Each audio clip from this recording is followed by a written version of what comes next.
വൈലുൽ ലിൽ അറബ്, അറബികൾക്ക് നാശം. അറബികൾ എന്ന് പറഞ്ഞാൽ മുസ്ലിങ്ങൾ.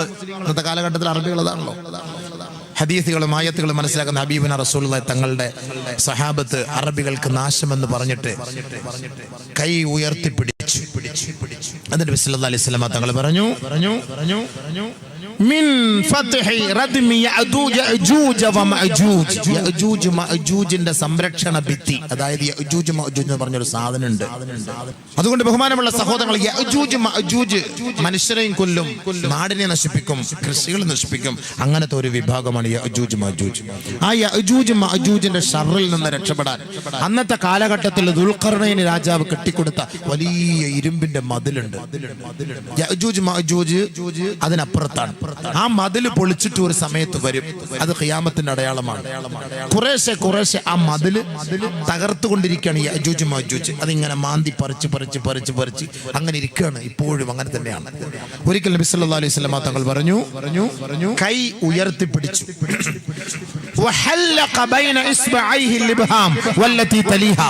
ചൂണ്ടാണി വിരലും തള്ളവിരലും ഈ വൃത്താകൃതിയിൽ പിടിച്ചുകൊണ്ട് നബി സല്ലല്ലാഹു അലൈഹി വസല്ലം തങ്ങൾ പറഞ്ഞു, ഏ സഹാബ,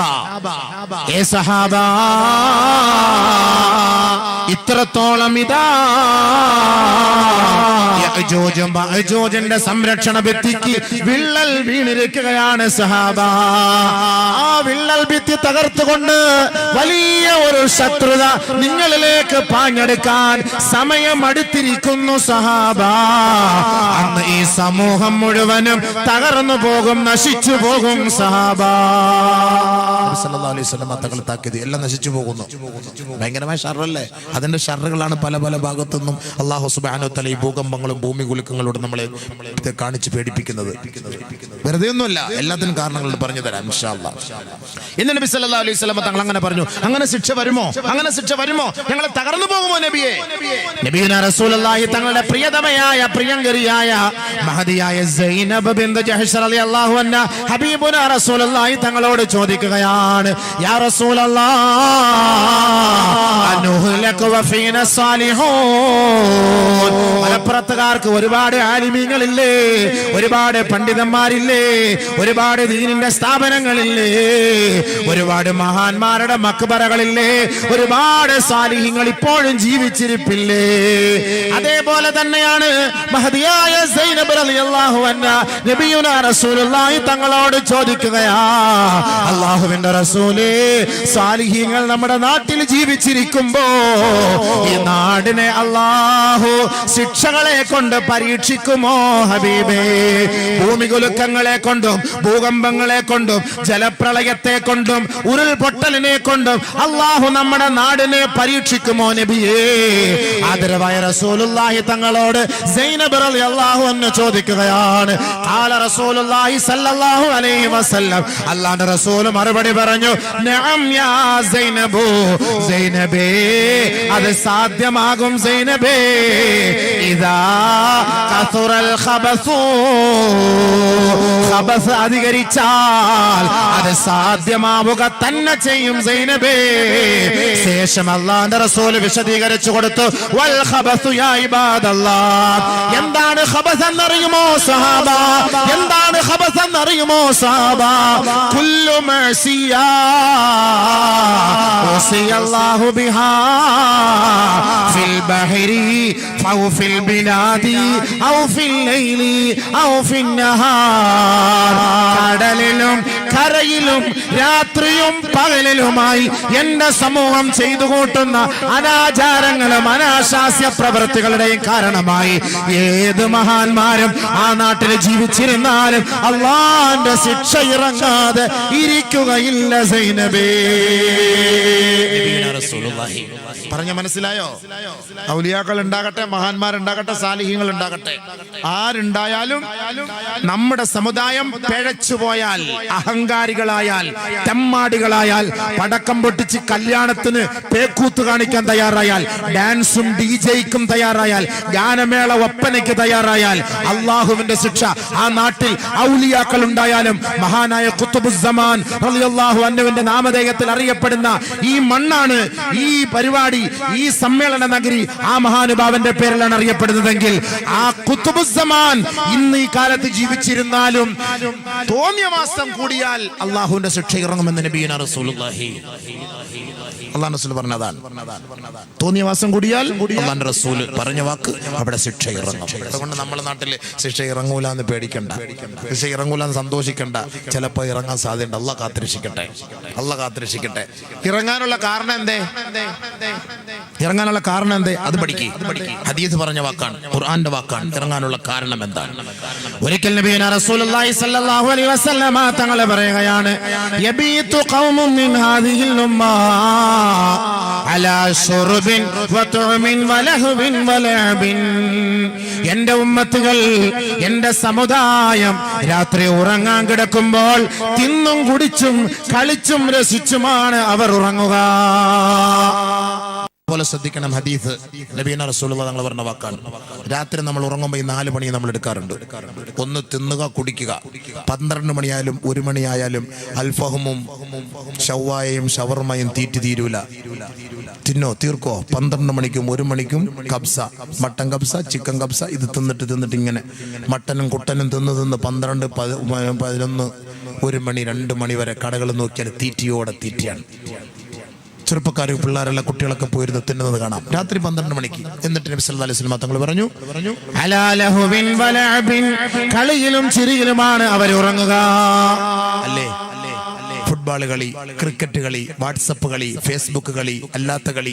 ഈ കളിയല്ല രാത്രി 3 മണി വരെ, 4 മണി വരെ. ലാസ്റ്റ് സീൻ നോക്ക്, 12:50, 1:50, 2:50, 2:11, 3:11. ലാസ്റ്റ് സീൻ നോക്ക്, പരിശോധിച്ച് നോക്ക്. രാത്രി ഉറങ്ങുന്നത് നബി തങ്ങൾ പറഞ്ഞ വാക്കാണ്. രാത്രി ഒരു മനുഷ്യൻ ഉറങ്ങുന്നത് കളിയിലും ചിരിയിലും തീറ്റിയിലും കുളിയിലാണ്. നേരം വെളുക്കുമ്പോ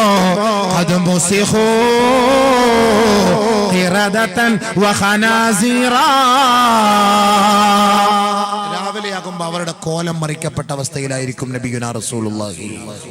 അല്ലാഹു കാത്തുരക്ഷിക്കട്ടെ, അല്ലാഹു കാത്തുരക്ഷിക്കട്ടെ, അല്ലാഹു കാത്തുരക്ഷിക്കട്ടെ. എങ്ങനെയാണ് കോലം മറിക്കപ്പെടുക? നബി തങ്ങൾ പറഞ്ഞ വാക്കാട്ടോ, നല്ലപോലെ ശ്രദ്ധിക്കണം. അബൂ ഉമാമ റളിയല്ലാഹു അൻഹു റിപ്പോർട്ട് ചെയ്ത ഹദീസാണ്. റവാഹുൽ ബൈഹഖി. നല്ലപോലെ ശ്രദ്ധിച്ചോ. അബൂബക്കറിന്റെ വാക്കല്ല, ഹബീബുനാ റസൂലുള്ളാഹി സ്വല്ലല്ലാഹു അലൈഹി വസല്ലം തങ്ങൾ പറഞ്ഞ വാക്കാണ്. നല്ലപോലെ ശ്രദ്ധിച്ചോ. എന്താ ഹബീബായ തങ്ങൾ പറഞ്ഞത്? നല്ലപോലെ ശ്രദ്ധിക്കണം കേട്ടോ. അങ്ങോട്ടും ഇങ്ങോട്ടൊക്കെ നടക്കല്ലേ, നല്ലപോലെ കേൾക്ക്. കഷ്ടപ്പെട്ട് ത്യാഗം സഹിച്ച് ദൂരെ നിന്ന് മോശൻ റോഡിൽ വന്ന വഴവ. എന്താ വരവ്! 10 മണിക്കൂർ വാള് പറയാൻ പ്രശ്നമില്ല, പക്ഷേ യാത്ര വളരെ ദുരിത. റോഡൊക്കെ പോയി കുഴിയിൽ കുണ്ടില് വീണ്. അല്ലാഹു അക്ബർ. ഭയങ്കര ത്യാഗമാണ്. ആ ത്യാഗം സഹിച്ച് വന്നിട്ട് നിങ്ങളുടെ മുന്നിൽ പ്രസംഗിക്കുമ്പോൾ നിങ്ങളത് അങ്ങോട്ടും ഇവിടെ നടന്ന് വേസ്റ്റാക്കല്ലേ. ഹദീസ് കേട്ടോളി, നല്ലപോലെ മനസ്സിലാക്കുക. കളിയും ചിരിയൊക്കെ ഇനി വേണോ വേണ്ടെന്ന് തീരുമാനിച്ചോ? പടക്കം പൊട്ടിക്കണമെന്ന് തീരുമാനിച്ചോ? കല്യാണത്തിന് DJയും ഡാൻസും വേണമെന്ന് നിങ്ങൾ തീരുമാനിച്ചോ? ഹദീസ് കേട്ടിട്ട് തീരുമാനിച്ചു. എൻ്റെ വാക്കൊന്നും ഞാൻ പറയുന്നില്ല, ആവശ്യമില്ലാത്ത ഹദീസും പറയില്ല. എല്ലാ സഹീഹായതും നല്ല ഹദീസുമാണ്. ഏത് ആലിം നിങ്ങൾക്ക് സംശയമുണ്ട് ധൈര്യമായിട്ട് ചോദിച്ചോ, പറഞ്ഞു തരും ഇൻഷാ അല്ലാഹ്. പറഞ്ഞിട്ട് ചുമ്മാ ആവശ്യമില്ല പേടിപ്പിച്ചിട്ട് ഒളിച്ചോടി പോകുന്ന പരിപാടിയൊന്നും ലയിപ്പി കറക്റ്റ് പറഞ്ഞു തരും ഇൻഷാ അല്ലാഹ്. അള്ളാഹു മനസ്സിലാക്കാൻ തൗഫീഖ് തരട്ടെ. അതാ ഞാൻ എൻ്റെ റിവായത്തടക്കം ഞാൻ പറഞ്ഞ് മനസ്സിലാക്കി തരുന്നത്. റിവായത്തടക്കം പറഞ്ഞ് മനസ്സിലാക്കി തരുന്നതിനാണ്. വെറുതെ കള്ള ഹദീസും കെട്ടിച്ചമച്ച ഹദീസും ഒക്കെ പറഞ്ഞ് നിങ്ങളെ പേടിപ്പിച്ച് മലപ്പുറത്താരെ പേടിപ്പിച്ചിട്ട് വരൊന്നുമില്ല. നിങ്ങളെക്കാൾ ഏറ്റവും കൂടുതൽ പഠിക്കേണ്ട ഞാനാണ്. ഒരു ഹദീസ് ആവശ്യമില്ലാത്ത പറഞ്ഞാൽ ആഖിറത്തിൽ പിടിച്ച് നിർത്തും അല്ലാഹു തആല. കവളിൽ തീ വെച്ചിട്ട് വലിയ തീൻ്റെ നരകത്തിൻ്റെ വലിയ കോളത്തിട്ട് പിടിക്കും. ശൈത്താനെ, നീ ആവശ്യമില്ലാത്ത ഹദീസ് പറഞ്ഞ് ജനങ്ങളെ പേടിപ്പിച്ചു ഹമുക്ക് എന്ന് പറഞ്ഞിട്ട് നാളെ എന്നെ തന്നെ പിടിക്കും. അള്ളാഹ് കാക്കട്ടെ. അതുകൊണ്ട് പറയുന്ന ഹദീസ് അത് യാഥാർത്ഥ്യമാണെന്ന് നല്ല രീതിയിൽ ഞാൻ ബോധ്യപ്പെടുത്തിയതിന് ശേഷം ഞാൻ നിങ്ങളുടെ മുന്നിൽ പറയുള്ളൂ. ബോധ്യപ്പെട്ടതിന് ശേഷം അല്ല, ഞാൻ അങ്ങനെ പറയൂല കേട്ടോ. അതുകൊണ്ട് ഹദീസ് നല്ലപോലെ കേൾക്കും. ഇന്നത്തെ സാഹചര്യം മനസ്സിലാക്കി കുറേ ഹദീസുകൾ ഗവേഷണം ചെയ്തപ്പോൾ കണ്ടെത്തിയ ചില ഹദീസുകളാണ്. എന്തുകൊണ്ടാണ് ഈ അബദ്ധങ്ങളും ഈ സംഭവങ്ങളൊക്കെ വരാൻ പോകുന്നത്? ഈ റെഡ് അലർട്ട് അല്ലാഹു തആല പറഞ്ഞ വാക്കാണ്. അത് കേൾക്കാൻ വേണ്ടിയാണ് നമ്മൾ ഇരുന്നത്. അത് കേൾക്കണം, പഠിക്കണം, ചിന്തിക്കണം, മനസ്സിലാക്കണം. നേരം വെളുക്കുമ്പോ ചില ആളുകളുടെ കോലം മറിക്കപ്പെടും. കോലം മറിക്കപ്പെടുക എന്ന് പറഞ്ഞു കഴിഞ്ഞാൽ അള്ളാഹുവിന്റെ റസൂൽ സല്ലല്ലാഹു അലൈഹി വസല്ലം തങ്ങൾ പറഞ്ഞു, അവരെ പന്നികളാക്കും, അവരെ കുരങ്ങന്മാക്കും. പക്ഷേ ദുനിയാവിൽ വെച്ച് കോലം മറിക്കല്ല അള്ളാഹുവിന്റെ റസൂൽ തങ്ങൾ ദുആ ചെയ്തിട്ടുണ്ട്. പക്ഷേ ശരി തന്നെയാണ്. പക്ഷേ ആ കോലത്തിലല്ല, പന്നിയുടെയും കുരങ്ങന്റെയും കോലത്തിൽ മറിക്കൂല, പക്ഷെ വികൃത രൂപമാക്കി കളയും. വികൃത രൂപമാക്കും. എങ്ങനെ? ഹദീസ് പറയുന്നുണ്ട്, ഹത്താ യുസ്ബിഹന്നാസ് ഫയഖൂലൂൻ. രാത്രി 12 മണിക്ക് ഫോണിലൂടെ സംസാരിച്ചവരാണ്. ഇൻഷാ അല്ലാഹ് നമുക്ക് നാളെ കാണാം. ഗുഡ് ബൈ ഗുഡ് നൈറ്റ് പറഞ്ഞിട്ട് വാട്സപ്പിലൂടെ ഫേസ്ബുക്കിലൂടെ നമ്മൾ അവരുമായി ചാറ്റ് ചെയ്തിട്ട് ഉറങ്ങിയവരാ. നേരം വെളുത്തപ്പോ ഫോണിൽ വിളിക്കുമ്പോ അങ്ങനെ ഒരു ലൈന് കിട്ടാനേ ഇല്ല, അങ്ങനെ ഒരു വ്യക്തിയെ കുറിച്ച് ഒരു അഡ്രസ്സേ ഇല്ല, അങ്ങനെ ഒരു വീട് പോലും അവിടെ കാണാനില്ല.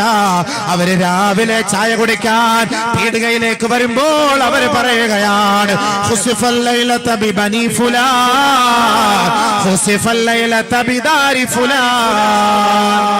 അറിഞ്ഞോ സംഭവം? സുലൈമാൻ ഖാന്റെ പറയും വീടും എല്ലാം ഭൂമിയിൽ തന്നുപോയി. നിങ്ങൾ അറിഞ്ഞോ സംഭവം? ഇന്നലെ രാത്രി ഞാൻ സംസാരിച്ചതാണ്. 12:50 അവരോട് സംസാരിച്ചാണ്. 3 മണിക്ക് ഉരുൾപൊട്ടി, അവരുടെ വീട് താണുപോയി, അവരുടെ വീട് ഒഴുകിപ്പോയി, അവരുടെ വീട് തകർന്നുപോയി. രാവിലെ ആളുകൾ പറയുന്ന വാക്കാണെന്ന് നബി തങ്ങൾ പറയാണ്. ശരിയല്ല? അങ്ങനല്ല പറഞ്ഞത്? അങ്ങനല്ല ഇവിടെ പറഞ്ഞത് ആളുകൾ രാവിലെ? പടച്ചോൻ നിങ്ങൾ അറിഞ്ഞോ? അടിമാലിൽ ഇന്ന വീട് താന്നുപോയി, അടിമാലിൽ ഇന്ന വീട് തകർന്നുപോയി, ഇന്ന വീട് ഭൂമിയിലായി, അവിടെ ഉരുൾപൊട്ടി, ഇവിടെ ഉരുൾപൊട്ടി, അവരൊക്കെ ഒലിച്ചുപോയി. ഇതൊക്കെ രാവിലെയാ പറഞ്ഞത്, രാത്രിയല്ല. രാത്രി നമ്മൾ ഫോണിലൂടെ സംസാരിച്ച് കിടന്നവർ നേരം വെളുത്തപ്പോ നമ്മൾ പറഞ്ഞ വാക്കാണിത്. ജനങ്ങൾ നേരം വെളുത്തപ്പോ അവര് പറയാൻ തുടങ്ങി ഇന്ന കുടുംബം, ഇന്ന വ്യക്തി, ഇന്ന സഹോദരൻ, ഇന്ന സഹോദരി, ഇന്ന വീട്ടുകാർ, അവരെയും കൊണ്ട് ഭൂമി പോയി, ഉരുൾപൊട്ടി, അവരൊഴുകിപ്പോയി, അവര് വെള്ളപ്പാച്ചിലിൽ പോയി. പറഞ്ഞില്ലേ നബി സല്ലല്ലാഹു അലൈഹി വസല്ലം തങ്ങൾ പറഞ്ഞ വാക്ക? പറഞ്ഞില്ലേ? നമ്മളൊക്കെ പറഞ്ഞു, എല്ലാവരും പറഞ്ഞു. ഇവരൊഴുകിപ്പോയി, ഇവരൊഴുകിപ്പോയി, അവരൊഴുകിപ്പോയി, ഇവരൊഴുകിപ്പോയി. നബിയുനാ റസൂലുള്ളാഹി സ്വല്ലല്ലാഹു അലൈഹി വസല്ലം തങ്ങൾ വേണ്ട പറയുകയാണ് വല തുർസിലന്നല്ലാഹു അലൈഹിം അർരീഹൽ ഹഖീം. അവരിലേക്ക് ഒരു ആവശ്യവുമില്ലാത്ത, ഒരു ഗുണവുമില്ലാത്ത കൊടുങ്കാറ്റാണ് അല്ലാഹു അടിപ്പിക്കുക. ആ കാറ്റിന് നമ്മൾ പല പേരുകളും പറയാം. തെത്ലി കാറ്റെന്ന് പറയാം, ലുബാൻ കാറ്റെന്ന് പറയാം, കത്രീന കാറ്റെന്ന് പറയാം, ചുഴലിക്കാറ്റെന്ന് പറയാം, കൊടുങ്കാറ്റെന്ന് പറയാം. ഹബീബായ തങ്ങൾ പറഞ്ഞ വാക്കാണ് വലതുർസിലന്നല്ലാഹു അലൈഹിം അർരീഹൽ ഹഖീം. അവർക്കൊരു ഗുണവുമില്ലാത്ത കാറ്റാണ് അവരുടെ മേലേക്ക് അടിക്കുക. അങ്ങനെ അവരുടെ വീടുകൾ നശിച്ചു പോകും, അവരുടെ വീടുകൾ തകർന്നു പോകും, അവരുടെ വടവൃക്ഷങ്ങളെല്ലാം തകർന്ന് തരിപ്പണമായി പോകും. ഏത് സമൂഹത്തിന്റെ മേലേക്ക് അയച്ചതുപോലെ, ആദ് ഗോത്രത്തിന്റെ മേലേക്ക് അല്ലാഹു അയച്ചതുപോലെ, ലൂത്ത് നബിയുടെ സമുദായത്തെ തകർത്തതുപോലെ, ഈ അഹങ്കാരികളായ സമൂഹത്തെ അല്ലാഹു ഇതുപോലുള്ള ശിക്ഷകൾ കൊണ്ട് തകർക്കുമത്രേ. നബിയുനാ റസൂലുള്ളാഹി തങ്ങളോട് സഹാബത്ത് ചോദിക്കുകയാണ്, യാ റസൂലല്ലാഹ്, എന്തിന്റെ പേരിലാണ് ഈ ഭൂമുഖലിക്കങ്ങളും ഈ വെള്ളപ്പൊക്കവും ഈ ഉരുൾപൊട്ടലും സംഭവിക്കുന്നതിന്റെ കാരണം എന്താണ്? ആദരവായ റസൂലുള്ളാഹി തങ്ങൾ പറഞ്ഞത് 5 കാരണങ്ങളാണ്. 5 കാരണം. നബി സല്ലല്ലാഹു അലൈഹി വസല്ലം തങ്ങൾ പറഞ്ഞു ഇതൊക്കെ സംഭവിക്കാൻ പോകുന്നതിന്റെ കാരണം ഞാനൊന്നും അല്ല പറയുന്നട്ടോ. 1 ബിശുർബിഹിം അൽ ഖംറാ. കഞ്ചാവ്, തമ്പാക്കു, മദ്യം അമിതമായി ഉപയോഗിക്കുന്ന ഒരു കാലം വരും. അധികമായി നമ്മുടെ കൊച്ചുകുട്ടികളിൽ നിന്നും ഉപയോഗിക്കുന്ന മൊത്തം എന്താ ഈ സാധനം? ഈ ചെറിയ ചെറിയ പൊടി വായിൽ വെച്ചിട്ട് ഉപയോഗിക്കാൻ നമ്മുടെ കൊച്ചുകുട്ടികൾ മുഴുവൻ കഞ്ചാവിന് അഡിക്റ്റാണ്. മദ്രസയിൽ കുട്ടികൾ കഞ്ചാവ് കഴിച്ചിട്ട് വരുന്നു. ഞാൻ അവിടെ പ്രസംഗിക്കാൻ പോകുമ്പോൾ പറയാണ് മദ്രസയിലെ കുട്ടികൾ കഞ്ചാവ് കഴിച്ചിട്ട് വരും. മദ്രസയിൽ നഊദു ബില്ലാഹ് കാക്കട്ടെ. നമ്മുടെ മക്കൾ കഞ്ചാവിന് അഡിക്റ്റാണ്, ചെറുപ്പക്കാർ കഞ്ചാവിന് അഡിക്റ്റാണ്. നമ്മുടെ മക്കൾ മുഴുവനും ഇന്ന് കഞ്ചാവിന് അഡിക്റ്റായി പോയി. മുസ്ലിം ഉമ്മത്ത് ഫ്രീക്കന്മാരായി പോയി. അല്ലാഹ് കാക്കട്ടെ. അവന്റെ മുടിയും അവന്റെ കോലം, അവന്റെ മുഖത്തിന്റെ ഈമാനൊക്കെ പവർ കുറഞ്ഞു പോയി. 18 വയസ്സ് 20 വയസ്സ് കൂടുതൽ ജീവിക്കൂല. 30-35 ആകുമ്പോൾ അടിച്ചു പോകും, ഉറപ്പാണ് അടിച്ചു പോകും. പിന്നെ അവനെ ജീവിക്കാൻ പറ്റൂല, അള്ളാഹയെ മനസ്സിലാക്കാൻ പറ്റൂല. ദുനിയാവ് നഷ്ടം, ആഖിറ നഷ്ടം. ഇവന്റെ മയ്യത്ത് ഖബറിലേക്ക് കൊണ്ട് വെക്കണ്ട, അതിനു മുമ്പേ തീയാണ്. ആ പരിസരത്ത് കിടക്കുന്നവർക്ക് അതിന്റെ ശിക്ഷ ഉണ്ടാകും. ഹദീസുണ്ട്, അങ്ങോട്ടൊന്നും കയറാൻ സമയമില്ല. ബഹുമാനമുള്ള സഹോദരങ്ങൾ, അല്ലാഹു നമ്മുടെ മക്കളെ കാത്തുരക്ഷിക്കട്ടെ. അല്ലാഹു നമ്മുടെ മക്കളെ കാത്തുരക്ഷിക്കട്ടെ. നമ്മുടെ മക്കൾ എവിടെയെങ്കിലും ബാറിൽ കിടന്ന് ചാവുന്നത്, വഴിയോരങ്ങൾ കിടന്ന് ചാവുന്നത്, കഞ്ചാവ് കഴിച്ചിട്ട് വെള്ളം അടിച്ചിട്ട് ചത്തു കിടക്കുന്നത് ഞാനും നിങ്ങൾക്കും കാണാൻ ഇഷ്ടമുണ്ടോ? ഒരിക്കലുമില്ല. എൻ്റെ മകന്റെ മയ്യത്ത് നമസ്കരിക്കുമ്പോൾ അല്ലാഹുവേ അവന്റെ മുഖം ചിരിച്ചു കിടക്കണം. അതല്ലാതെ പല്ല് കറുത്തിട്ട്, പല്ല് പായൽ പിടിച്ചതുപോലെ പല്ല് മഞ്ഞിച്ച് ചുണ്ടൊക്കെ ഒരുമാതിരി കറുത്ത് ഇരുണ്ട് ആ ഒരു പേക്കോലത്തിൽ എൻ്റെ മകന്റെ മയ്യത്ത് കാണേണ്ട ദുർഗതി എനിക്കുണ്ടാകല്ലേ അല്ലാഹ് എന്ന് ദുആ ചെയ്യണം. നബിയുനാ റസൂലുള്ളാഹി തങ്ങൾ പറഞ്ഞു ഒരു കാലഘട്ടം വരും, അന്ന് ഇഷ്ടം ഇഷ്ടം പോലെ യഥേഷ്ടം മദ്യം കിട്ടും, കഞ്ചാവ് കിട്ടും. ആ കഞ്ചാവ് അധികരിക്കുന്ന കാലത്ത് ഓർത്തോ, അന്ന് ഭൂകമ്പവും ഭൂമികുലുക്കവും വെള്ളപ്പൊക്കവും ഉണ്ടാവും. നബിയുനാ റസൂലുള്ളാഹി കൊടുങ്കാറ്റുണ്ടാവും. ഹദീസ് ഓതിട്ടാ പറയുന്നത്, ശരിയല്ലേ? പെട്ടിക്കടയിൽ ഇപ്പൊ മദ്യം കിട്ടും, പെട്ടിക്കടയിൽ കിട്ടും. കുട്ടികള്, മുസ്ലിം കുട്ടികള്. ബാക്കിയുള്ളവരുടെ കാര്യം നമ്മൾ ചർച്ച ചെയ്യേണ്ട കാര്യമില്ല. നമ്മുടെ കൗമന്റെ കാര്യം നമ്മൾ പറഞ്ഞാൽ മതി. അള്ളാഹു റസൂൽ നിരോധിച്ചല്ലേ, അള്ളാഹ് നിരോധിച്ചല്ലേ. എന്തിനു കുടിക്കണം? നിന്റെ കുട്ടികൾ കുടിച്ചാൽ നമുക്ക് വാപ്പ ആരും ഉമ്മാരെന്നറിയോ? 12 വയസ്സായ കുട്ടി മദ്യം കഞ്ചാവ് കഴിച്ചിട്ട് ഉമ്മയെ ബലാത്സംഗം ചെയ്തു. ഒരു ജില്ലയിൽ, പേര് പറയുന്നില്ല, ഉമ്മയെ ബലാത്സംഗം ചെയ്തു. ഗർഭിണിയായി ഉമ്മ ഗർഭിണിയായി. പത്രത്തിൽ വന്നതാണ്. ഞാൻ ആ മഹലിൽ പോയി പ്രസംഗിക്കുകയും ചെയ്തു. അത് യാഥാർത്ഥ്യമാണ്. ഇത് മനസ്സിലാക്കി അവസാനം കൗൺസിൽ ചെയ്ത് മനസ്സിലാക്കി. മകനാണ് ഇത് ചെന്നപ്പോൾ ഉമ്മ ആത്മഹത്യക്ക് പോയി. പിന്നെ ആരൊക്കെയോ പറഞ്ഞ് ഒരുപാട് ഉപദേശിച്ചു. അവൻ അഡിക്റ്റായി പോയി. എന്തിന് അഡിക്റ്റായി പോയി? ഈ കഞ്ചാവിന് അഡിക്റ്റായി പോയി. 12 വയസ്സ്. പറഞ്ഞിട്ട് കാര്യമില്ല. സ്കൂളിൽ പോകുന്ന കുട്ടി അധ്യാപികയെ ലവ് ചെയ്യുന്നു. അധ്യാപികയെ 16 വയസ്സുകാരൻ, 18 വയസ്സുകാരൻ, 17 വയസ്സുകാരൻ, 16 വയസ്സുകാരനായ കുട്ടിയും 37 വയസ്സുകാരിയായ അധ്യാപികയായ സഹോദരിയും. പത്രത്തിൽ വായിച്ചില്ലേ? ഈ അടുത്ത സമയത്ത് വായിച്ചില്ലേ? എവിടെ ആയിക്കോട്ടെ, ചെന്നൈയിൽ പോയിക്കോട്ടെ, കേരളത്തിൽ നല്ലേ പോയത്, സംഭവിച്ചിട്ടില്ലേ? ഇല്ലേ അബീബേ? നിങ്ങളോട് പറയണം. ഞാൻ മാത്രം പറഞ്ഞ ആവശ്യമില്ലാത്ത അയാൾ പറയുന്നെന്ന് പറയും. നിങ്ങളോട് പറഞ്ഞാൽ എനിക്കൊരു ഉറപ്പായി. ഞാനാണ് മുൻഗണനയ്ക്ക് 2 സൈഡ് ഇരുത്തിയേക്കുന്നത്, റക്കീബ് എത്തിയത്. നിങ്ങൾ പറയണ്ടേ? അല്ല, ഞാൻ മാത്രം പറഞ്ഞിട്ട് കാര്യമില്ലല്ലോ. ഞാൻ മാത്രം പറഞ്ഞാൽ ശരിയാവില്ല. നിങ്ങളോട് പറഞ്ഞെങ്കിൽ ഓക്കെ, ഒന്ന് തലയാട്ടണം അല്ലേ? തലയാട്ടണം. പത്രം വായിക്കുന്നുണ്ടോ ഇല്ലെന്ന് അറിയണം. നമ്മൾ മനസ്സിലാക്കണത്. 2 കേസാണ് വന്നത് കേരളത്തിൽ നിന്ന്. 16 വയസ്സ്, 38 വയസ്സ്. എന്ത് യോജിപ്പാണ് അതിനകത്തുള്ളത്? അല്ലേ? ആനയുടെ പുറത്ത് അണ്ണാൻ കയറിയത് പോലെ ഇരിക്കും. എന്താ ഈ സംഭവം? ഇതുകൊണ്ട് എന്തപ്പാ ഫായിദയുള്ള? അല്ല, ചിന്തിച്ച്. അധ്യാപിക പഠിപ്പിക്കാൻ പോകുന്ന അധ്യാപികയാണല്ലോ. ഈ അധ്യാപികയായിട്ട് എന്ത് ബന്ധാ കുട്ടിക്ക്? എന്താ ബന്ധം? ഒന്ന് ആലോചിച്ച് നോക്ക്. എന്താ നബിയുനാ റസൂൽ എല്ലാം മറ്റേത് സാധനം കയറി അങ്ങോട്ട് കെറുങ്ങിക്കഴിഞ്ഞാൽ വാപ്പ ആര്, ഉമ്മ ആര്, ഗുരുനാഥനാര്, ഗുരുനാഥയാര്, അധ്യാപകനാര് പോയി, എല്ലാം തകർന്നു. അല്ലാഹു റസൂൽ പറഞ്ഞ വാക്കാണ്. ഒന്ന് അത് അധികരിക്കൽ. വേറെ ഹദീസ് കേട്ടോ, വേറെ ഹദീസ് പറഞ്ഞുതരാം. ഒരു ഹദീസ് വരുമ്പോൾ അടുത്ത ഹദീസ് ഓർമ്മ വരും. അപ്പൊ നമുക്ക് പെട്ടെന്ന് അതിലേക്ക് കടക്കാൻ പറ്റും, മനസ്സിലാക്കാൻ പറ്റും. അനസ് റളിയല്ലാഹു തആല അൻഹും സഹാബാക്കളും ആയിഷ ബീവിയുടെ അരികിലേക്ക് കടന്നു വരികയാണ്. മഹദിയായ ആയിഷ ബീവിയോട് ചോദിക്കുകയാ, യാ ഉമ്മൽ മുഅ്മിനീൻ ഹദ്ദിസ്നി അനി സൽസല. ഉരുൾപൊട്ടലുണ്ടാകാനുള്ള കാരണമെന്തേ? ഭൂമികുലുക്കമുണ്ടാകാനുള്ള കാരണമെന്തേ? വെള്ളപ്പൊക്കമുണ്ടാകാനുള്ള കാരണമെന്തേ? മഹദി അവர்களെ നിങ്ങളൊന്ന് പറഞ്ഞു തരുമോ? അനസ് റളിയല്ലാഹു അൻഹു ആയിഷ ബിയോട് ചോദിക്കാൻ. ആയിഷ റളിയല്ലാഹു അൻഹ പറഞ്ഞ മറുപടി കേൾക്കണോ? അതാ കേട്ടോ, കോടതിയിൽ നിന്ന് വിധിയ. കാലത്ത് ആയിഷ റളിയല്ലാഹു തആല അൻഹ പറയുകയാണ്, ഇദസ്തബാഹു അസ്സിനാ വശുരിബത്തിൽ ഖുമൂർ വളുരിബു ബിൽ മആസിഫി غار الله في سمائه فقال الله للأرض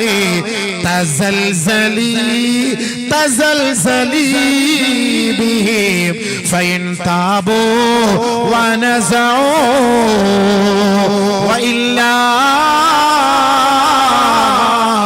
فأهدمها عليهم. ഭൂമികുലുക്കൊണ്ടാകാനുള്ള കാരണം നല്ല പോലെ കേട്ടോ. മഹദിയായ ആയിഷ ബീവി പറയുകയാണ്, 3 കാരണങ്ങളാണ് മഹദി അവർകൾ സഹാബാക്കളോട് പറഞ്ഞത്. ഒന്ന്, ഇദസ്തബാഹു അസ്സിനാ, വിവാഹേതര ബന്ധം അനുവദിക്കപ്പെടുന്ന ഒരു കാലം വന്നാൽ. വന്നോ ഉറക്കപ്പറ വന്നെന്ന്. വന്നോ ബീവേ? ആയിഷ ബീബി ഇന്നലെയാണോ പറഞ്ഞത്? ഇന്നലെ ഒന്നും അല്ലല്ലോ പറഞ്ഞത്. എന്താ പറയാൻ അർത്ഥം? നബി സല്ലല്ലാഹു അലൈഹി വസല്ലം സുപ്രീം കോടതി അനുമതി, വിവാഹേതര ബന്ധം ഏത് വീട്ടിൽ ഇപ്പം പോയി ആർക്കും എന്തും ചെയ്യാം, ചോദിക്കാൻ പറ്റില്ല. ഇനി മുസ്ലിയാർ പിടിപ്പിച്ചു, ഞങ്ങൾ പിടിപ്പിച്ചു എന്നും പറഞ്ഞ് പരാതിയായിട്ട് വരരുത്. സുപ്രീം കോടതിയാ പറഞ്ഞേക്കുന്നത്. എവിടെയും പോകാൻ സുപ്രീം കോടതിയാ പറഞ്ഞിരിക്കുന്നത്. അതുകൊണ്ട് കുഞ്ഞാപ്പ് കാര്യം മനസ്സിലാക്കിക്കോണം. എന്നെ മനസ്സിലായി. അയൽവക്കത്തൊക്കെ പോകുമ്പോൾ സൂക്ഷിച്ചോ. ആരെയൊക്കെ വീട്ടിൽ താമസിപ്പിക്കണമെന്ന് സൂക്ഷിച്ച് താമസിപ്പിച്ചോളാം. ഇനി താമസിപ്പിച്ച് എന്തെങ്കിലും കണ്ടാലും ഒന്നും കുറ്റമൊന്നും പറയാൻ പറ്റൂല. കാരണം എന്താ? ഹലാലായിപ്പോയി. ആര് ഹലാലാക്കി? അള്ളാഹ് ഹലാലാക്കിയോ? റസൂലുള്ളാഹി ഹലാലാക്കിയോ? ഇല്ലല്ലോ. അള്ളാഹ് റസൂൽ ഹലാലാക്കിയത് നമുക്ക് ഹലാലാവുള്ളൂ. സുപ്രീം കോടതി ദീപക് മിശ്ര ഹലാലാക്കി നമുക്ക് ഹലാലാവില്ലല്ലോ. ഹലാലാവോ? എന്നാ പിന്നെ എന്തെല്ലാം ഹലാലാക്കുക? അതാണ് ഹദീസ് നബി തങ്ങൾ ബഹുമാനപ്പെട്ട ആയിഷ റളിയല്ലാഹു അൻഹ പറഞ്ഞ വാക്ക്. ഇസ്തബാഹു അസ്സിന, വ്യഭിചാരം ഹലാലാവുന്ന ഒരു കാലം വന്നാൽ, വ്യഭിചാരം ഹലാലാവുന്ന ഒരു കാലം വന്നാൽ, വിവാഹേതര ബന്ധം അനുവദനീയമാകുന്ന ഒരു കാലം വന്നാൽ, വശുരിബത്തിൽ ഖുമൂർ, മദ്യങ്ങൾ, മദ്യം എന്നല്ല പറഞ്ഞു, മദ്യങ്ങൾ, ഇഷ്ടം പോലെ മദ്യം. പോകുന്ന വഴിക്ക് എത്ര ബാറ്, ബീറ്. ബീർ എന്ന് പറഞ്ഞ അറബിയിൽ എന്താ അർത്ഥം എന്നറിയോ? കിണർ എന്നാണ് അർത്ഥം. കിണർ പോലെയല്ലേ സാധനം, ഇഷ്ടം പോലെ. കുടിച്ചോളെന്ന് പറഞ്ഞേ, ബീറ് കിണർ പോലെ, കുടിച്ചോ. ബാറ്, ബീറ് ഇഷ്ടം പോലെയാണ്, എവിടെ വേണമെങ്കിലും ഉണ്ട്. കുട്ടികൾ ചെറിയ ചെറിയ പെട്ടിക്കടയിൽ കിട്ടും. ചില ഇറങ്ങും പിന്നെ നമുക്ക് ചെറിയ ബിയർ കിട്ടുമോ? ബിയർ എന്താണ് ബിയർ? അതിൽ ആൽക്കഹോൾ ഇല്ലാത്ത ബിയർ. എവിടെയാ ആൽക്കഹോൾ ഇല്ലാത്ത ബിയർ? ആൽക്കഹോൾ ഇല്ലാത്ത ബിയർ കുടിച്ചിട്ട് എന്ത് കിട്ടാൻ? ആൽക്കഹോൾ ഇല്ലാത്ത ബിയർ കുടിച്ചിട്ട് എന്ത് കിട്ടാൻ? ആൽക്കഹോളുള്ള ബിയർ തന്നെയാണ്. അത് പേര് വെറുതെ പറയല, ആൽക്കഹോൾ ഇല്ല എന്ന്. അത് മൊയ്ലിയാരെ കുടിപ്പിക്കാൻ വേണ്ടി പറയുന്ന വാക്കാണത്. നമ്മളെ കൊണ്ടൊന്ന് കുടിപ്പിച്ചൊരു ഉസ്താദെ, നിങ്ങൾക്ക് ഗ്യാസിന്റെ അസുഖമല്ലേ, ഇത് കുടിച്ചു നോക്കെന്ന് പറയും. പക്ഷേ കഴിഞ്ഞിട്ട് ഉസ്താദ് കുടിച്ച് കിടന്നാൽ പിറ്റേ ദിവസം ജുമ്മ കഴിഞ്ഞ് എഴുന്നേക്കുള്ളൂ. ആരറിയാൻ സംഭവം? ആരറിയിക്കാൻ ഈ സംഭവം? അതുകൊണ്ട് കുടിപ്പിക്കുകയാണ് ഉസ്താദ്, കുടിച്ചോളാൻ പറയാം. ബിയർ കുഴപ്പമില്ലാതെ. കല്ലിൻ്റെ അസുഖത്തിന് നല്ല സ്റ്റോണിന് അത് ഗൾഫിൽ കിട്ടും. മൂസി എന്ന് പറഞ്ഞ സാധനം, ബിയർ ബാർലിയുടെ വെള്ളമാണ്. അതിനകത്ത് ആൽക്കഹോളില്ല, നോൺ ആൽക്കഹോളിന് പ്രത്യേകം എഴുതിയിട്ടുണ്ട്. അപ്പോൾ അതുകൊണ്ട് അത് ചിലപ്പോൾ ഇവിടെ നമ്മുടെ നാട്ടിൽ കിട്ടും. 150 രൂപയ്ക്കാണ്. 150 രൂപ 125 റുപ്യൊക്കെ അതിനാവും. പക്ഷേ നമ്മൾ മനസ്സിലാക്കേണ്ടത് എന്താണ്? നമ്മുടെ കടകളിൽ നിന്ന് ബിയർ എന്ന് പറഞ്ഞ സാധനം വിൽക്കുന്നുണ്ട്. അത് നമ്മുടെ ചെറുപ്പക്കാരൊക്കെ ഉപയോഗിക്കുന്നുണ്ട്, നമ്മുടെ കുട്ടികളൊക്കെ വാങ്ങും ഉപയോഗിക്കുന്നുണ്ട്. അത് സൂക്ഷിക്കണം, അത് ശ്രദ്ധിക്കണം. അത് ഹലാൽ ബിയറല്ല. 2-3 കുപ്പിയുടെ ഫോട്ടോ വന്നു, അതിലെഴുതിയിരിക്കുന്നു ഹലാൽ. ആ കുപ്പിക്കകത്ത് എഴുതിയിരിക്കുന്നു ഹലാൽ. ബിയറിന്റെ കുപ്പിയിൽ ഹലാൽ. എന്താ ഹബീബേ, ഇനി പെണ്ണുങ്ങളുടെ നെറ്റിൽ എഴുതി വെക്കും ഹലാൽ. വന്നോളി ഹലാൽ, വാ യാ അല്ലാഹ് ഹലാൽ. അല്ലെ കാലം എല്ലാം ഹലാലിന്റെ കാലമല്ല, എല്ലാം ഹലാലാക്കല്ലേ. അപ്പൊ ബിയർ ഹലാൽ എന്ന് അതിനകത്ത് എഴുതിയിരിക്കുമ്പോ ഇനി പെണ്ണുങ്ങളുടെ നെഞ്ചിൽ എഴുതി വെക്കണം ഹലാൽ. ഹലാൽ യാ അല്ലാഹ് തആൽ ഹലി യാ അല്ലാഹ് ഹലി ഈദിയാന ഹലാൽ ഫീസും. ഞാനൊരു സൗദിയുടെ ഒരു അറബിയുടെ ഒരു ഇതിൽ ഞാൻ കേട്ടു, മീൻ ഖാലലകി സെക്സ് ഹറാം. ഒരു പെണ്ണ് പറയാണ് മീൻ ഖാലലകി സെക്സ് ഹറാം. മനസ്സിലാവുന്നുണ്ടോ? ഗൾഫിലായിരുന്നോ? ആരാ പറഞ്ഞത് സെക്സ് ഹറാമാണെന്ന്? അല്ലാഹി ഹലാൽ യാ ഖുയാ യാ ഹലാൽ ഹദാ. ഒടുക്കത്തെ ഹലാൽ. അവളെ വലിച്ചു കീറേണ്ട സമയം കഴിഞ്ഞില്ലേ? അപ്പൊ ഈ ഹലാൽ എന്നുള്ള ഈ വാക്കൊക്കെ വെച്ചിട്ടായിരിക്കും ഗൾഫിലൊക്കെ പോകുമ്പോൾ ഇത്തിരി ഹലാലെന്ന് പറഞ്ഞ് തോണ്ടാൻ പോണത്. എനിക്ക് തോന്നുന്നതാണ് ഈ ഹലാലിന്റെ പത്വം വെച്ചിട്ടായിരിക്കും. ചെയ്യുന്ന അമൽ അള്ളാന്റെ പൊരുത്തത്തിന് വേണ്ടി, അള്ളാന്റെ തൃപ്തിക്ക് വേണ്ടിയാണ്. അതാണ് നമ്മൾ കൈകെട്ടിട്ട് വജ്ജഹത്വം എന്താ പറയാ? ഇന്നി വജ്ജഹതു വജ്ഹിയ ലില്ലദീ ഫതറ السماوات والأرض حنيفا مسلما وما أنا من المشركين. ഹനീഫ മുസ്ലിമ, ഋജുമാനസനായി ഞാൻ നിന്റെ മുന്നിൽ 24 ക്യാരറ്റ് മുസ്ലിമായിട്ട് ഞാൻ നിൽക്കുന്നു പടച്ചവനെ. അതിലൊരു കളങ്കമില്ല അല്ലാഹ്. ഇന്റഗ്രിറ്റി, സിൻസിയറിറ്റിയോട് കൂടി നിന്റെ മുന്നിൽ ഞാൻ നിൽക്കുന്നു അല്ലാഹ്. അതാണ് നമ്മൾ ഈ വജ്ജഹത്ത് ഓതുമ്പോൾ പറയുന്നത്. എല്ലാം അല്ലാഹുലേക്ക്. ഇത് ആര് പറഞ്ഞതാ? ആര് പഠിപ്പിച്ചതാ? സയ്യിദുനാ ഇബ്രാഹിം നബി അലൈഹിസ്സലാത്തു വസ്സലാം. ഇബ്രാഹിം നബി അലൈഹിസ്സലാത്തു വസ്സലാം പഠിപ്പിച്ച ആ വാക്കാണ് ഇന്ന് നമ്മൾ അത് അനുവർത്തിച്ചു പോയിക്കൊണ്ടേയിരിക്കുന്നത്. അപ്പൊ നമ്മൾ ചെയ്യുന്ന അമൽ അള്ളാഹ്ക്ക് വേണ്ടിയിട്ടാണ്. നിസ്കരിക്കുമ്പോൾ നിയത്ത് ഉസല്ലി ലില്ലാഹി തആല സലാത്തുൽ ഫജ്ർ, ഉസല്ലി ലില്ലാഹി തആല സലാത്തുൽ ളുഹർ, ഉസല്ലി ലില്ലാഹി തആല. നമ്മൾ മൊത്തം നിയത്ത് എടുക്കുന്ന അള്ളാഹ്ക്ക് വേണ്ടി, അള്ളാഹ്ക്ക് വേണ്ടി. നമ്മുടെ സകല അമലുകളും അള്ളാഹ്ക്ക് വേണ്ടിയിട്ടാണ്. അപ്പൊ അള്ളാഹുവിന് വേണ്ടി ചെയ്യുന്നതാണ് നമ്മുടെ സമ്പാദ്യം. നമ്മളൊരു കുട്ടിക്ക് വേണ്ടി പരിശ്രമിക്കുന്നു. ഭാര്യ ഭർത്താക്കന്മാർ തമ്മിലുള്ള ബന്ധം.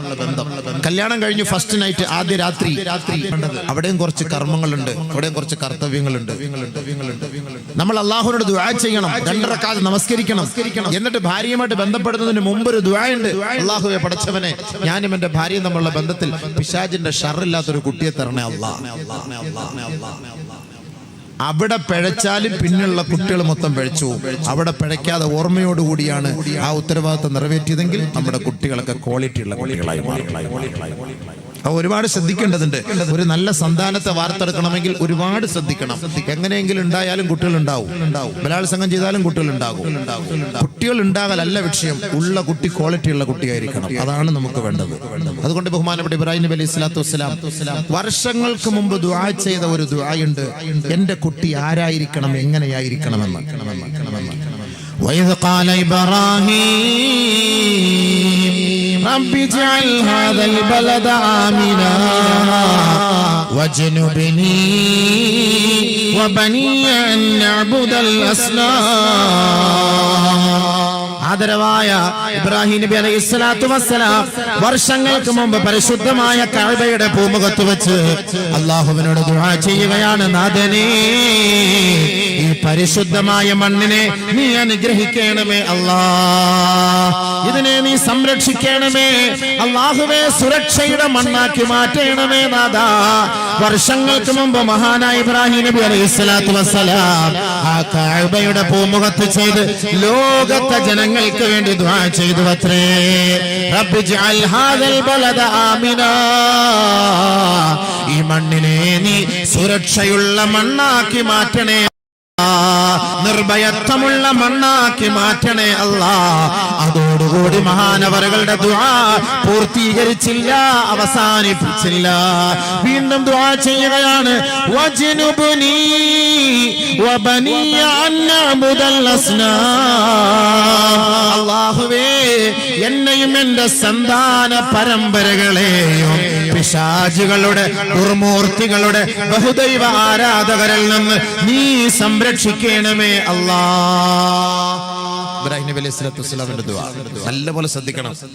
5000 വർഷങ്ങൾക്ക് മുമ്പ് ചെയ്ത ദുആ, മഹാനായ നബിയുനാ റസൂലുള്ളാഹി സ്വല്ലല്ലാഹു അലൈഹി വസല്ലം വരുന്നതിന് മുമ്പേ ചെയ്ത ദുആ. എന്താ ചെയ്തത്? എന്റെ മക്കളെ നീ നന്നാക്കണേ അല്ലാഹ്. എന്തിനാ ഈ മക്കളും കഅബയായിട്ട് എന്താ ബന്ധം? ഈ മക്കളും കഅബയായിട്ട് എന്താ ബന്ധം? എന്തിനാ മക്കളെ മദ്രസയിൽ പറഞ്ഞു വിടുന്നത്? രാവിലെ കുട്ടികൾ ഉമ്മമാർക്ക് മദ്രസയിൽ പറഞ്ഞു വിടൽ വലിയ കാര്യമൊന്നുമില്ല. അരമണിക്കൂർ, 3/4 മണിക്കൂർ, 45 മിനിറ്റ്, 50 മിനിറ്റ് അത്രയേ ഉള്ളൂ. അപ്പോഴേക്ക് ബെല്ലടിക്കും. ബാക്കി 9 മണിക്കൂർ സ്കൂള്. കൂടുതലും പഠിക്കുന്നത് ഭൗതികത, ആത്മീയത വളരെ തുച്ഛം. ഉമ്മ ആരാന്ന് മോനറിയില്ല, ഉപ്പ ആരാന്നറിയില്ല, ഭാര്യ ആരാന്നറിയില്ല, ഭർത്താവ് ആരാന്നറിയില്ല. മക്കൾ എന്ന് പറഞ്ഞാൽ എന്താണ് ഇതൊന്നും അറിയില്ല, കാരണം പഠിക്കാൻ സമയമില്ലല്ലോ. പിന്നെ സൂര്യൻ എവിടെ ഉദിക്കുന്നു, അതിന്റെ ചൂടെത്ര, ചന്ദ്രൻ ഏത് ദിക്കിലാണ്, താരകങ്ങൾ എത്ര, ഭൂമിയുടെ വിസ്തീർണം എത്ര, കാറ്റടിക്കുന്നത് എവിടെ, ഇതൊക്കെയാ കൂടുതൽ പഠിക്കുക. ഉമ്മാന്റെ ഉപ്പാന്റെ മുന്നിൽ വന്ന് കാറ്റിന്റെയും ഗോളത്തിന്റെയും ഗ്രഹത്തിന്റെയും ഉപഗ്രഹത്തിന്റെയും ചരിത്രം പറഞ്ഞിട്ട് എന്ത് കിട്ടാൻ? ഉമ്മയ്ക്ക് ആവശ്യമെന്ത്, ഉപ്പക്ക് ആവശ്യമെന്ത്?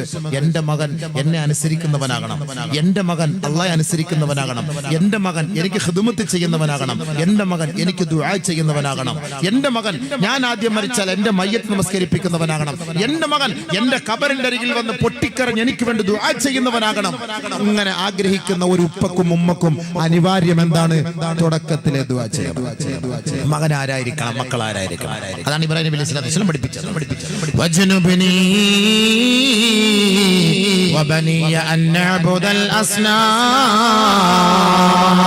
അല്ലാഹുവേ, എന്റെ സന്താന പരമ്പരകളെ ശിർക്കിന്റെ കോട്ടകൊത്തളങ്ങളെ അനുകരിക്കുന്ന മക്കളാക്കരുത് അല്ലാഹ്. പടച്ചവനെ, വടവൃക്ഷങ്ങളുടെ മുന്നിൽ, പടച്ചവനെ, ബഹുദൈവങ്ങളുടെ മുന്നിൽ, അല്ലാഹുവേ, കല്ലിന്റെ മുന്നിൽ, മണ്ണിന്റെ മുന്നിൽ പോയി നമ്രശിരസ്കരായി അവർക്ക് വേണ്ടി സാഷ്ടാംഗം ചെയ്യുന്ന അഹങ്കാരികളായ മക്കളെ നീ നൽകരുതേ അല്ലാഹ്.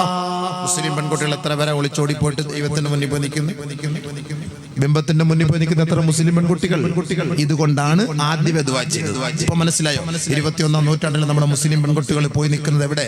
ഒളിച്ചോടി പോകുന്നു. സ്വന്തം വാപ്പയെയും ഉമ്മയെയും പണയപ്പെടുത്തി, സ്വന്തം മാതാപിതാക്കളെ വഞ്ചിച്ച്, ആ മാതാപിതാക്കൾക്ക് ഒരു തരിമ്പ്, ഒരു കടുക് മണ്ണിയുടെ സ്ഥാനം പോലും കൊടുക്കാതെ 10, 18, 20 വർഷം കഷ്ടപ്പെട്ട് വളർത്തിയെടുത്ത് താലോലിച്ച് വളർത്തിയ നമ്മുടെ മുത്തുമോൾ എവിടേക്ക് പോകുന്നു? ശിർക്കിന്റെ ഇന്നലകളിൽ പരിചയപ്പെട്ട, മിനിഞ്ഞാന്ന് പരിചയപ്പെട്ട, കേവലം 1 വർഷം 2 വർഷം കോളേജ് ക്യാമ്പസിൽ പരിചയപ്പെട്ട കാഫിറിന്റെ കൂടെ, മുശ്രിക്കിന്റെ കൂടെ ഈ മുസ്ലിം പെണ്ണ് പോകുന്നു. അവളുടെ തട്ടം അഴിച്ചു മാറ്റുന്നു, അവളുടെ നമസ്കാര തഴമ്പ് മായ്ച്ചു കളയുന്നു, ഇസ്ലാമിക ശരീഅത്തിനെ പണയപ്പെടുത്തുന്നു. ആ സ്ഥാനത്ത് കുഫറിന്റെയും ശിർക്കിന്റെയും അടയാളം അവൾ വരച്ചു വെക്കുന്നു. ഇല്ലേ? ശരിയല്ലേ? പിന്നെ പറഞ്ഞിട്ട് കാര്യമുണ്ടോ? എന്റെ ബീവി അസൂറ, എന്റെ ബീവി ഫാത്തിമ, എന്റെ മോള് സെമീന, എന്റെ മോള് സെറീന, എന്റെ മോള് ലുബിന പറഞ്ഞിട്ട് കാര്യമില്ലല്ലോ. പോയതെവിടെ? ശരീഅത്തിന്റെ കോട്ടയിൽ നിന്ന് ശിർക്കിന്റെ കോട്ടയിലേക്ക്. ആദ്യം വാപ്പാടെ ഉമ്മാടെ ഉത്തരവാദിത്തം. ഈ മക്കള് നന്നാവണമെങ്കിൽ നിങ്ങൾ ദുആ ചെയ്യണം. ഇബ്രാഹിം നബി പഠിപ്പിച്ചെന്ന ദുആ ഞാൻ പറയും. സൂറത്ത് ഇബ്രാഹിം. എന്താ ദുആ ചെയ്തത്? അല്ലാഹു എന്റെ മക്കളെ നീ ശിർക്കിന്റെ മക്കളാക്കല്ലേ അല്ലാഹ്. എന്റെ മക്കളെ ബഹുദൈവ ആരാധകരാക്കല്ലേ പടച്ചവനെ. തുടക്കത്തിലെ ദുആയാണ് ഇബ്രാഹിം നബി അലൈഹി സ്വലാത്തു വസ്സലാം. വജ്നുബ്നി വബനിയ അൻ നഅ്ബുദൽ അസ്നാം. ആര് ദുആ ചെയ്യുന്നുണ്ട്? ഞാൻ നിങ്ങൾ ദുആ ചെയ്യുന്നുണ്ടോ? അതുകൊണ്ടല്ലേ ഒളിച്ചോട്ടം, അതുകൊണ്ടല്ലേ ഈ പെണ്ണ് ഒളിച്ചോടി പോകുന്നത്. അവക്കെന്ത് അല്ലാഹ്, അവക്കെന്ത് ദീന്, അവക്കെന്ത് റസൂല്, അവക്കെന്ത് ആഖിറം, അവക്കെന്ത് ഖബർ, അവർക്കെന്ത് മഹ്ശർ, അവക്കെന്ത് മഹ്ശർ. 19 വർഷം 20 വർഷം 18 വർഷം ഇസ്ലാമിക ചുറ്റുപാടിൽ ജീവിച്ച് വളർന്നു വന്ന പെണ്ണ് ഇന്നലെ ഒരു കോളേജ് ക്യാമ്പസിൽ കണ്ട ഒരു കാഫിറിനോടൊപ്പം ഒളിച്ചോടി പോകണമെങ്കിൽ ഇസ്ലാമിക ശരീഅത്ത് വേണ്ടവണ്ണം അവൾക്ക് കിട്ടിയിട്ടില്ല എന്നാണ് അതിന്റെ അർത്ഥം. വുളുവിന്റെ ഫർളും നിസ്കാരത്തിന്റെ ഫർളും പഠിച്ചിട്ട് കാര്യമില്ല. അത് മാത്രമല്ല ഇസ്ലാം എന്ന് പറഞ്ഞാൽ എത്ര പഠിച്ചാലും തീരുകയില്ല. അത് പഠിക്കണം. അള്ളാഹയെ കുറിച്ച് അറിയണം, നബിയെ കുറിച്ച് അറിയണം, സഹാബാക്കളെ കുറിച്ച് അറിയണം, ഖബറിനെ കുറിച്ച് അറിയണം, മഹ്ശറിനെ കുറിച്ച് അറിയണം, ആഖിറത്തെ കുറിച്ച് അറിയണം, ഖബറിന്റെ ശിക്ഷകളെ കുറിച്ച് അറിയണം. അതറിയില്ല, നമുക്കറിയില്ല. അതിന് സമയം നമ്മൾ ചെലവ് ചെയ്യാറുമില്ല. അതിന് നമ്മൾ സമയം ചെലവ് ചെയ്യാറില്ല. മദ്രസയിൽ പോകുമ്പോൾ തന്നെ പെട്ടെന്ന് സ്കൂൾ ബസ് വന്നു, പെട്ടെന്ന് പോകണമെന്ന് പറഞ്ഞപ്പോൾ അങ്ങോട്ട് പോകല ചെയ്യാം. അതുകൊണ്ട് ഇബ്രാഹിം നബി അലൈഹി സ്വലാത്തു വസ്സലാമിന്റെ ദുആ എന്താണ് അടുത്തത്? കഅബയുടെ പൂമുഖത്ത് കൊണ്ടുപോയി താമസിപ്പിച്ചു. ആരെ? ഇബ്രാഹിം നബി അലൈഹി സ്വലാത്തു വസ്സലാമിന്റെ മക്കളെ. അതുകൊണ്ടാണ് മദ്രസകൾ പള്ളിയുമായി കേന്ദ്രീകരിച്ചത്. റബ്ബനാ